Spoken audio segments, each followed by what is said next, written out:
नमस्कार. कधी विचार केलाय का की आपल्या नावाची किंमत काय असते? आज आपण याचबद्दल बोलणार आहोत. हा प्रश्न अनेकांच्या मनात येतो, नाही का? की आपलं नाव खरंच आपलं भविष्य, आपलं नशीब ठरवू शकतं का?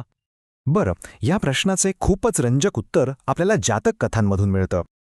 चला तर मग ऐकूया ही गोष्ट आणि बघूया यातून आपल्याला काय शिकायला मिळतं. तर या कथेचा नायक आहे एक ब्राह्मण. आणि गंमत म्हणजे त्याची सगळ्यात मोठी अडचण त्याचं स्वतःचं नावच आहे. या विद्यार्थ्याचं नाव होतं पाप. आता विचार करा, पाप नावामुळे त्याला सतत वाटायचं की त्याचं आयुष्य बर्बाद झालंय, की हे नाव म्हणजे दुर्दैव आणि वाईटपणाचं प्रतीक आहे, जणू काही त्याच्या चारित्र्यावर लागलेला एक डागच.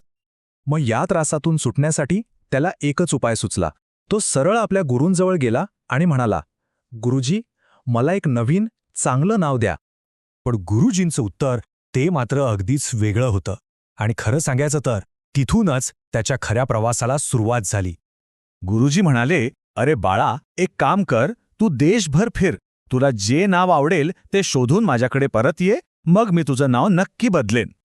आणि मग सुरू झाला त्याचा प्रवास. या प्रवासात त्याला 3 असे काही विचित्र अनुभव आले की नावाकडे बघण्याचा त्याचा दृष्टिकोनच पूर्णपणे बदलून गेला. सगळ्यात आधी तो एका गावात पोहोचला आणि तिथे त्याने एका माणसाची अंत्ययात्रा पाहिली. कुतूहलाने त्याने विचारलं, अरे, यांचं नाव काय होतं? आणि जे उत्तर मिळालं ते ऐकून तो चक्रावलाच. त्या व्यक्तीचं नाव होतं जिवंत. विचार करा, नाव जिवंत, पण वास्तव काय? मृत्यू. नावाचा आणि नशिबाचा काही संबंध आहे का? हा होता त्याला मिळालेला पहिला मोठा धडा. बरं, तिथून तो पुढे गेला तर त्याला आणखी एक धक्कादायक प्रसंग दिसला. एक दासी होती आणि तिचे मालक तिला मारत होते. का? तर कारण तिच्याकडे पैसे नव्हते. पुन्हा तोच प्रश्न. त्या दासीचं नाव होतं धनवती, पण प्रत्यक्षात ती होती कंगाल, गरीब.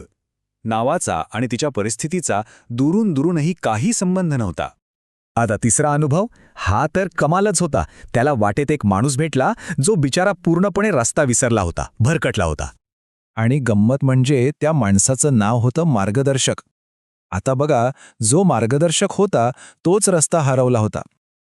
या तिन्ही अनुभवांमधून एक गोष्ट तर अगदी स्पष्ट झाली होती. नाव हे फक्त नाव असतं, त्याचा नशिबाशी काहीही संबंध नसतो. हे 3 अनुभव घेतल्यानंतर त्या तरुण ब्राह्मणाच्या डोक्यात जणू काही प्रकाशच पडला. त्याच्या मनात एक मोठा बदल व्हायला सुरुवात झाली होती. तिन्ही ठिकाणी लोकांनी त्याला जवळजवळ एकच गोष्ट सांगितली होती. अरे बाबा, नाव फक्त माणसाला ओळखण्यासाठी असतं, तू उगाच विचार करतोयस. आणि हीच गोष्ट त्याच्या मनात पक्की बसली. आता त्याचा प्रवास खऱ्या अर्थाने पूर्ण झाला होता.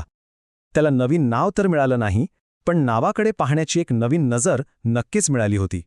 तो आनंदाने, समाधानाने आपल्या त्याच पाप नावासह गुरूंजवळ परत आला. त्याला आता एक गोष्ट अगदी स्वच्छ कळली होती. नावाचं काम फक्त ओळख देणं आहे. आपलं नशीब किंवा आपलं चारित्र्य ठरवणं हे नावाचं काम नाहीच. तर मग या जुन्या पण आजही लागू होणाऱ्या कथेचा नेमका अर्थ काय? त्याच्या गुरूंनी एका छोट्याशा श्लोकात त्याच्या प्रवासाचं आणि त्याला मिळालेल्या शहाणपणाचं इतकं सुंदर वर्णन केलंय की जिवंताला मेलेलं, मार्गदर्शकला हरवलेलं आणि धनवंतीला गरीब पाहून पाप समाधानी झाला आणि त्याने पुढचा प्रवास थांबवला. बघा, ही गोष्ट किती जुनी आहे, पण याचा धडा आजही तितकाच खरा आहे. आपली खरी ओळख आपल्या कामाने, आपल्या स्वभावाने बनते, आपल्याला दिलेल्या किंवा आपण निवडलेल्या नावाच्या लेबलने नाही. आणि जाता जाता एक विचार, आपल्या आयुष्यात असे कोणते लेबल्स आहेत जे आपण स्वतःला किंवा इतरांना लावले आहेत, ज्यांच्यावर पुन्हा एकदा विचार करायला हवा?